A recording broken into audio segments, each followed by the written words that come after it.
उसके कपड़े जगह जगह से फटे हुए थे जिससे उसकी बर्फ जैसी सफेद त्वचा दक्ष के सामने दिख रही थी, लेकिन शुक्र है कि उसके कपड़े जल्द ही महत्वपूर्ण जगहों पर सही सलामत हो गए। तुम जानवर हो, मैं कसम खाती हूँ कि जब मैं अपनी खेती वापस पर लूंगी तो मैं तुम्हें मार डालूंगी। संघर्ष करते हुए वह जोर से दहाड़ा, मेरे बचे हुए कपड़े नहीं, इन्हें मत उतारो, कृपया मुझे जाने दो, उसने विरोध करते हुए कहा। लेकिन अजीब बात यह थी कि वहां कोई नहीं था। ऐसा लग रहा था जैसे वह संघर्ष करते हुए किसी के हाथ को अपने कपड़े फाड़ने से रोक रही थी। अब मुझे समझ में आया कि यह क्या है, ये भ्रम का नियम है। दक्ष के कानों में जून की उत्साहित आवाज गूंजी जिसने उसका ध्यान आकर्षित किया। हालांकि उसने आगे के दृश्य से अपनी आंखें नहीं हटाई। दक्ष, तुम, मुझे कभी नहीं पता था कि तुम ऐसे व्यक्ति हो। राजकुमारी मिंगू जोर से दहाड़। दक्ष ने जब उसे अपना नाम पुकारते सुना तो वह दंग रह गया। हालांकि उसने अभी भी अपनी आंखें उससे नहीं हटाई थी। ऐसा लग रहा था कि वह राजकुमारी मिंगू और उसके बेहतरीन शरीर के हर छोटे छोटे विवरण को याद रखने के लिए अपनी आंखों का इस्तेमाल कर रहा था। तो उसे भ्रम हो रहा है कि मैं उस पर हमला कर रहा हूं, क्या मैं ऐसा व्यक्ति दिखता हूं? दक्ष ने चेहरे पर एक व्यंग्यात्मक मुस्कान के साथ पूछा। अल्पविराम, जिस तरह से आप अभी उसे देख रहे हैं मैं कहूंगी कि आप वास्तव में ऐसा करते हैं। जून ने हंसते हुए दक्ष से कहा, वैसे भी मुझे याद है कि तुमने मुझे नियमों के वर्गीकरण के बारे में बताया था। उस स्पेक्ट्रम में भ्रम का नियम किस स्तर पर है? दक्ष ने जून से पूछा। यह एक मध्यवर्ती स्तर का विशेष कानून है, आपके पहले कानून से 2 रैंक नीचे। सर्वोच्च स्तर का विशेष कानून है अंतरिक्ष का कानून, और दक्ष सेन के पहले कानून से 1 रैंक नीचे जो एक उच्च स्तर का विशेष कानून था, वध का कानून। शून्य दक्ष से कहा, तो ये बहुत अच्छा है। दक्ष मुस्कुराया, ये बहुत ही बहुमुखी और उपयोगी कानून है यदि आप जानते हैं कि इसका सही तरीके से उपयोग कैसे किया जाए। जून ने जवाब दिया क्योंकि उसने दक्ष की ओर देखा, लेकिन उसने देखा कि उसकी छोटी चेन ऊंची उठने लगी थी क्योंकि दक्ष राजकुमारी मिंगू की हरकतों को देख रहा था। हे भगवान, जब तुम इतनी गंभीर बातचीत में भी हो तब भी तुम खुद पर नियंत्रण नहीं रख सकते। जाओ और वह गोला ले आओ, उसे स्टोरेज रिंग में रख दो, तुम बाद में भ्रम के नियम को सीखने के लिए इसका इस्तेमाल कर सकते हो, जन ने कहा, और उसने अपने चेहरे पर हाथ मारा। दक्ष ने बहुत कोशिश करने के बाद मिंगू से नजरें हटाए और कमरे के अंदर देखने लगा। उसे जल्द ही एक खूबसूरत सफेद गोला मिला जो सजावट की वस्तु की तरह शेल्फ पर रखा हुआ था। दक्ष उस गोले की ओर चलने लगा। दक्ष वह गोले के पास पहुंचा तभी उसने पीछे से आती हुई की आवाज सुनी। वह पीछे मुड़ा और देखा कि शुन छोटे छोटे कदमों से उसकी ओर आ रही है और जल्द ही वह उसके सामने खड़ी हो गई। एक बात है जो मैं तुम्हें बहुत दिनों से बताना चाहती थी, उसने अपना सिर नीचे करते हुए दक्ष से कहा। ये क्या है? दक्ष ने उलझन में पड़कर पूछा। जून दक्ष के करीब चली गई और उनके बीच की दूरी मात्र 1 इंच रह गई। अल्पविराम, जून ने चेहरे पर गंभीरता के भाव के साथ दक्ष की आंखों में देखा। दक्ष इस बात को लेकर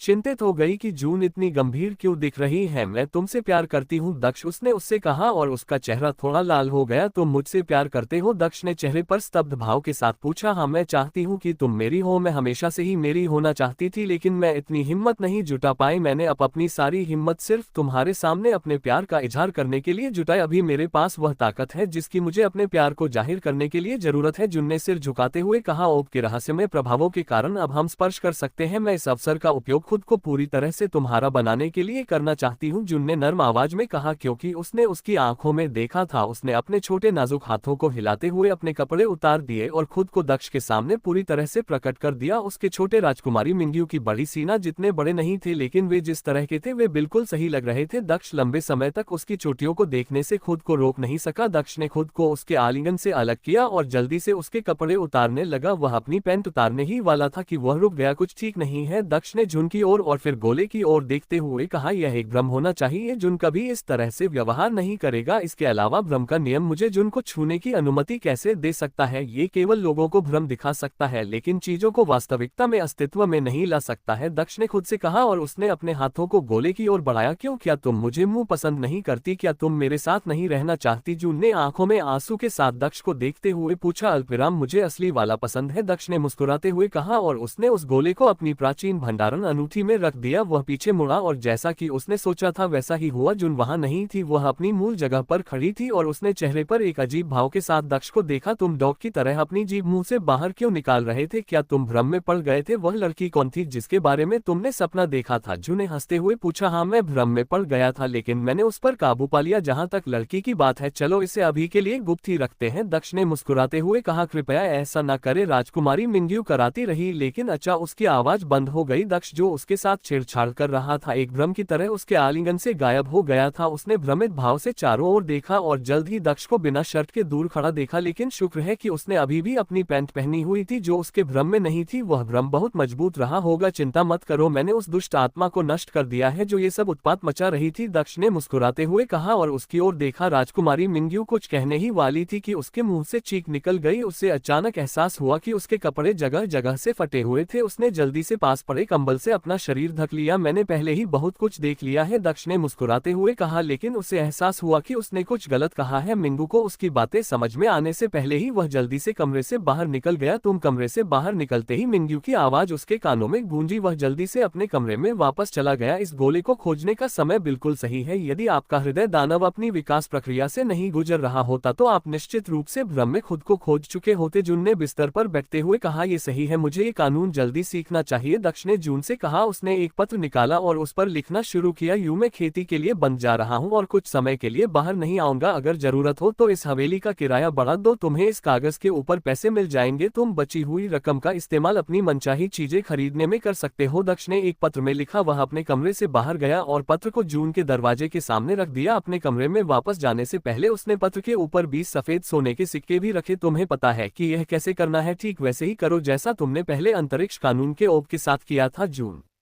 ने उसे सलाह दी। मुझे पता है, दक्ष मुस्कुराया और उसने भ्रम के नियम की गेंद निकाली। उसने उस गोले को अपने सामने रख दिया। चेहरे पर गंभीरता के भाव के साथ उसने अपने दोनों हाथ उस भ्रम वाले गोले के ऊपर रख दिए। जैसे ही उसने उस गोले को छुआ, दक्ष को ऐसा लगा जैसे वह कमरे के अंदर अपने मूल स्थान से गायब हो गया हो और किसी दूसरे शहर में आ गया हो। जैसे ही उसके हाथ उस गोले को छूते हैं, उसका सिर दर्द करने लगता है। उसे ऐसा लगता है जैसे कोई उसका सिर कुचल रहा है। दक्ष ने देखा कि उसके आसपास का माहौल बदल रहा है। पिछला कमरा गायब हो गया था और उसकी जगह इमारतें और दुकानें दिखाई देने लगी थी। जून भी अपनी मूल जगह से गायब हो गई थी और अब वह कहीं नहीं मिल रही थी। जल्द ही उसके सिर दर्द के साथ साथ उसके आसपास के बदलाव भी बंद हो गए और उसने खुद को शहर की सड़क पर बैठा पाया। शहर बिल्कुल वैसा ही लग रहा था जैसा दक्ष ने कभी देखा था, शुई राज्य का ड्रैगन शहर। अजीब बात यह थी कि यह शहर पूरी तरह से खाली था। दक्ष ने जिस भी दिशा में देखा वहां लोगों का पूरी तरह से अभाव था। यहाँ क्या हो रहा है? ये जगह उस जगह से पूरी तरह अलग है जहाँ मुझे भेजा गया था जब मैंने अंतरिक्ष की कक्षा का उपयोग किया था। दक्ष ने बड़बड़ा हुए इधर उधर देखा, लेकिन उसे किसी जीवित प्राणी की छाया भी नहीं मिली। कुछ देर सोचने के बाद दक्ष ने चलना शुरू किया। वह एक निश्चित दिशा की ओर चल पड़ा जहां वह पागल रहता था, जिसे वह सबसे अच्छी तरह जानता था। जब दक्ष एक बड़ी हवेली के सामने रुका तो सूरज आसमान में ऊंचा था जैसा कि उम्मीद थी। यह गगन सिटी है, दक्ष ने आगे की हवेली को देखते हुए कहा। ये लन कबीले की हवेली थी जो अभी भी बिल्कुल वैसी ही दिख रही थी। इसमें कोई मामूली बदलाव भी नहीं था। मैं इस जगह पर भ्रम का नियम कैसे सीख सकता हूँ? दक्ष ने अपने चेहरे पर उलझन भरी नजर के साथ कहा और हवेली की ओर चला गया, लेकिन अचानक वह रुक गया क्योंकि उसने आगे देखा। हवेली का दरवाजा अचानक खुला और अंदर से दो खूबसूरत लड़कियां बाहर निकली। दोनों लड़कियां 20-20 साल की लग रही थी। जू में तुम यहाँ कैसे? दक्ष ने हवेली के दरवाजे पर खड़ी लड़की को देखते हुए आश्चर्य से कहा। दक्ष कुछ कहने ही वाला था कि जू उसकी ओर दौड़ने लगी। जू के भागते समय बीच रास्ते में उसके हाथ में एक चाकू आ गया। जू ने इस चाकू को दक्ष की सीना की ओर घुमाया, लेकिन दक्ष ने उसे आसानी से चकमा दे दिया। जू हमला करती रही जबकि दक्ष चकमा देता रहा। दक्ष जू के हमलों से बचने में व्यस्त था कि उसने यह नहीं देखा कि मेई चुपचाप उसके पीछे आ गई थी। जब उसने उस पर पीछे से हमला किया तो दक्ष को कुछ महसूस हुआ और वह एक तरफ भाग गया, लेकिन जू का हमला दूसरी तरफ से हुआ। हालांकि दक्ष ने उनके हमलों को चकमा दे दिया, लेकिन उसकी सीना पर एक घाव हो गया। उसके घाव से रक्त बहने लगा। ये वास्तव में चोट पहुंचाता है। मैं इस तरह से भ्रम के नियम को कैसे सीख सकता हूँ? मैं इस ओब की इच्छा के बारे में सुराग खोजने में सक्षम होने के बजाय मर भी सकता हूँ। दक्ष ने अपने चेहरे पर एक झुंझलाहट भरी नजर डाली और वह उनके हमलों से बचता रहा। अल्पविराम ठीक है, बस इतना ही काफी है। हालांकि मुझे पता है कि तुम दोनों सिर्फ एक भ्रम हो और असली नहीं हो। मैं वास्तव में तुम पर हमला नहीं करना चाहता था, लेकिन मैं अभी भी इस तरह के हमलों को बर्दाश्त नहीं कर सकता। भले ही तुम उन महिलाओं का भ्रम हो जिन्हें मैं पसंद करता हूँ, फिर भी मुझे तुम्हें नष्ट करना होगा। दक्ष आखिरकार एक दृढ़ निश्चय पर पहुंच गया क्योंकि उसने एक निर्णय लिया। उसने जू की गर्दन पर हमला करते हुए अपना माउंटेन डिस्ट्रॉयर निकाला। जू ने बचने की कोशिश की, लेकिन तलवार उसके लिए बहुत तेज थी। इससे पहले कि उसकी तलवार जू को छू पाती, दक्ष को खतरा महसूस हुआ। उसने हवा में ही अपनी तलवार की दिशा बदल दी और उसे दूसरी दिशा में घुमाया। उसकी तलवार के दूसरी तलवार से टकराने पर खटखट की आवाज आई। ऐसा लग रहा था कि दक्ष उस संघर्ष में हार गया था क्योंकि वह टूटी पतन की तरह उड़ गया और जमीन पर गिर गया। दादाजी भी यही है, ये जगह हर पल बदतर होती जा रही है। दक्ष ने चेहरे पर एक कड़वी मुस्कान के साथ कहा और वह खड़ा होकर सामने की ओर देखने लगा। उसने देखा कि वहां एक बूढ़ा आदमी खड़ा था। उस आदमी की लंबी चमकदार सफेद दाढ़ी थी और सिर पर सफेद बाल थे। उसने एक सुनहरा लबादा पहना हुआ था जिसके सीने पर ड्रैगन का प्रतीक था जो लॉन कबीले का प्रतीक था वह तेज प्रताप था। दक्ष का दादा, उसके पीछे जू और मैं ही खड़े थे। तो अब मुझे दूसरे चरण के पृथ्वी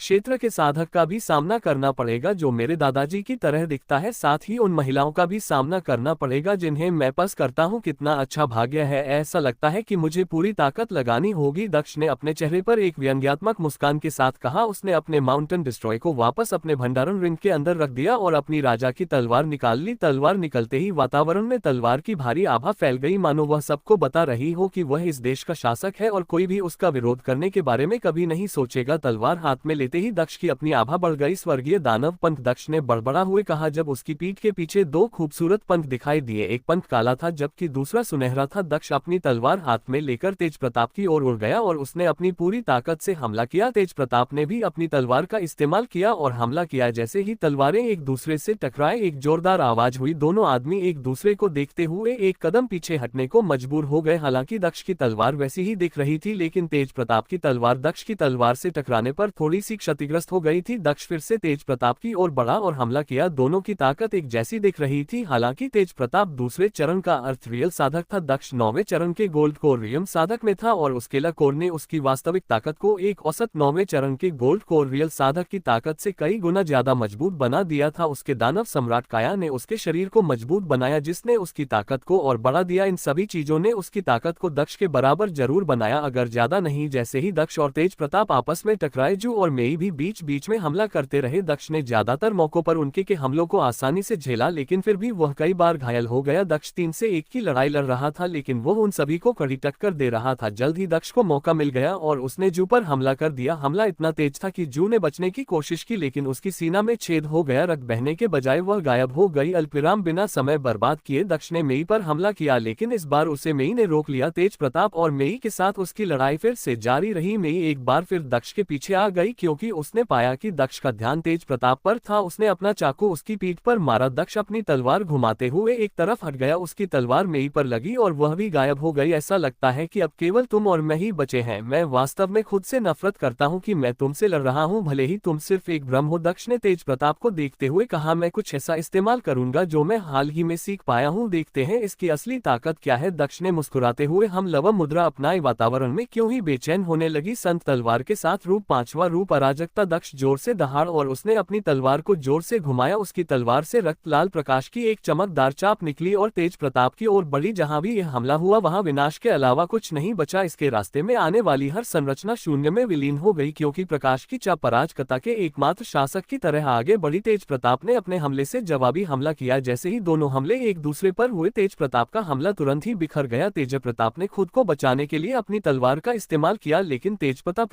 के हमले के संपर्क में आते ही उसकी तलवार भी टूट गई। तेज प्रताप ने चकमा देना चाहा लेकिन इससे पहले कि वह आगे बढ़ पाता, एक तलवार ने उसकी पीठ से उसके दिल में वार कर दिया। दक्ष ने उस पर पीछे से व्यक्तिगत रूप से हमला किया था क्योंकि वह कोई जोखिम नहीं लेना चाहता था और लड़ाई को लंबा नहीं खींचना चाहता था। जल्द ही रक्त लाल प्रकाश की चाप तेज प्रताप के शरीर पर उतरी और उसे 2 हिस्सों में काट दिया। उसके तुरंत बाद शरीर गायब हो गया। मुझे खेद है, दक्ष ने चेहरे पर गंभीरता के भाव के साथ ऊपर की ओर देखते हुए कहा। अचानक दक्ष ने कुछ देखा। दक्षिण दिशा में रोशनी का एक चमकीला स्तंभ दिखाई दिया। स्वर्गीय दानव पंथ, दक्ष ने बड़बड़ा हुए कहा। जैसे ही उसकी पीठ के पीछे 2 पंथ दिखाई दिए, वह दक्षिण की ओर उड़ने लगा। दक्ष दक्षिण की ओर तब तक उड़ता रहा जब तक कि उसके पंथ क्यूई भंडार के खत्म होने से गायब नहीं हो गए। जब उसे अपनी क्यूई याद आई तो उसने पैदल यात्रा करने का फैसला किया और नीचे उतर आया। प्रकाश के उस स्तंभ की खोज में दक्ष दक्षिण की ओर बढ़ता रहा। चलते चलते वह ड्रैगन शहर से बाहर भी निकल गया। पर्याप्त क्यूई इकट्ठा करने के बाद वह फिर से उड़ने लगा। यह वही जगह है, दक्ष ने स्वर्गीय चट्टान के पास पहुंचते ही कहा। वह नीचे की ओर उड़ता हुआ स्वर्गीय चट्टान के नीचे उतरा। दक्ष ने देखा कि सब कुछ अभी भी वैसा ही दिख रहा था। झील उतनी ही खूबसूरत दिख रही थी जबकि पेड़ भी उतनी ही संख्या में दिख रहे थे। दक्ष ने प्रकाश के स्तंभ को देखा जो अब उसके सामने था। वह उसके पास गया और उसे छुआ। जैसे ही उसने उसे छुआ, रोशनी मंद पड़ने लगी और जल्दी वह पूरी तरह से गायब हो गई। दक्ष को आखिरकार एक स्पष्ट दृश्य मिल गया। ओह, दक्ष ने आगे देखकर अपनी किस्मत को कोसा। ओह, दक्ष ने आगे देखते हुए अपनी किस्मत को कोसा। दक्ष ने देखा कि उसके सामने एक 1617 साल का लड़का खड़ा था। लड़के ने फटे पुराने कपड़े पहने हुए थे जो रक्त से सने हुए थे। उसकी आंखें काली थी जो बिना किसी भावना के दक्ष को घूर रही थी। दक्ष सेन, वह भी उस अजीब गोली के प्रभाव में जो उसने खाई थी। दक्ष ने अपने चेहरे पर एक व्यंग्यात्मक मुस्कान के साथ कहा जब उसने अपने सामने खड़े लड़के को देखा। लड़का वैसी ही स्थिति में दिख रहा था जैसी दक्ष ने उसे उस सपने में देखी थी। उसने वही कपड़े पहने हुए थे और वह भी उतना ही दुबला पतला दिख रहा था। अगर मैं गलत नहीं हूं तो तुम मेरे सपने में दक्षिण का भ्रम हो। अभी अभी उसे अंगूठी मिली थी। जहां तक मेरा अनुमान है उस समय तुम्हारे पास कोई साधना नहीं थी, लेकिन तुमने उस अजीब गोली का इस्तेमाल अपनी ताकत को अस्थायी रूप से बढ़ाने के लिए किया था, भले ही इसके साइड इफेक्ट पता हो, बस उन सभी लोगों को मारने के लिए जिन्हें तुम मारना चाहते थे। दक्ष ने दक्ष सेन की ओर देखते हुए कहा, लेकिन दक्ष सेन ने कोई जवाब नहीं दिया। ये बहुत मुश्किल होगा, दक्ष ने आगे बढ़ते हुए कहा। वह अपनी जगह से गायब हो गया। वह दक्ष सेन के पीछे दिखाई दिया, लेकिन जैसे ही दक्ष उस पर हमला करने वाला था दक्ष सेन भी अपने स्थान से गायब हो गया। इससे पहले कि दक्ष कुछ प्रतिक्रिया दे पाता दक्ष सेन उसके पीछे आ गया और उसने उसे मुक्का मारा। दक्ष आगे उड़ गया और 20 मीटर दूर जा गिरा। ये चोट लगी है, दक्ष ने गंभीर स्वर में कहा और वह खड़ा होकर दक्ष सेन की ओर देखने लगा। दक्ष फिर से दक्ष सेन की ओर बढ़ा और उसके चेहरे पर मुक्का मारा। उसने दक्ष सेन पर हमला करते हुए अपने दानव सम्राट शरीर का पूरा इस्तेमाल किया। दक्ष सेन ने दक्ष के हमले पर प्रतिक्रिया व्यक्त की और उसने मुक्का मारा। उनकी मुट्ठियां टकरा गई, जबकि दक्ष को 10 कदम पीछे हटने पर मजबूर होना पड़ा। दक्ष सेन को उनकी शुरुआती टक्कर के बाद सिर्फ 5 कदम पीछे हटना पड़ा। रुकने के बजाय दक्ष ने दक्ष सेन पर हमला करना जारी रखा, क्योंकि वे एक दूसरे पर हमला करते रहे। वे इस लड़ाई के लिए सिर्फ अपनी शारीरिक शक्ति का इस्तेमाल कर रहे थे। तुम्हारे पास साधना, ज्ञान और कौशल नहीं है, क्योंकि तुमने उस गोली के माध्यम से अस्थायी ताकत हासिल की है। चुन कैसा है, भले ही तुम शारीरिक रूप से मुझसे अधिक मजबूत हो, मैं तुम्हें हरा सकता हूं, दक्ष ने जोर से कहा और उसने अपनी राजा की तलवार निकाली। तलवार निकलते ही वातावरण में भयंकर आभा फैल गई। दक्ष ने चेहरे पर दृढ़ निश्चय के भाव के साथ दक्ष सेन की ओर देखा और हमला करने के लिए तैयार हो गया। अल्पविराम दक्ष की उम्मीद के विपरीत वातावरण में एक और आभा फैलने लगी। यह नई आभा राजा की तलवार की आभा से टकरा रही थी और थोड़ी भी कम नहीं हो रही थी। दक्ष ने दक्ष सेन के हाथ में एक काली तलवार देखी जो इस आभा को बाहर निकाल रही थी। यह वही तलवार थी जिसे दक्ष सेन ने अभी अभी अपनी स्टोरेज रिंग से निकाला था और अब उसने उसे अपने दाहिने हाथ में मजबूती से पकड़ रखा था। उसकी विरासत के साथ तलवार भी आई थी। मुझे ऐसा क्यों लगता है कि उसकी विरासत मेरी विरासत से कहीं अधिक शानदार है। मुझे तो बस एक अंडा मिला है जो फूटने से इनकार कर रहा है। दक्ष ने दक्ष सेन की तलवार को देखते हुए एक व्यंग्यात्मक मुस्कान के साथ कहा, जो भी हो तुम जो चाहो वह पा सकते हो और मैं फिर भी तुम्हें हरा दूंगा। दक्ष ने दक्ष सेन पर हमला करते हुए जोर से कहा। उनकी तलवारें लगभग 20 मिनट तक टकराती रही, लेकिन कोई स्पष्ट विजेता नहीं था। हालांकि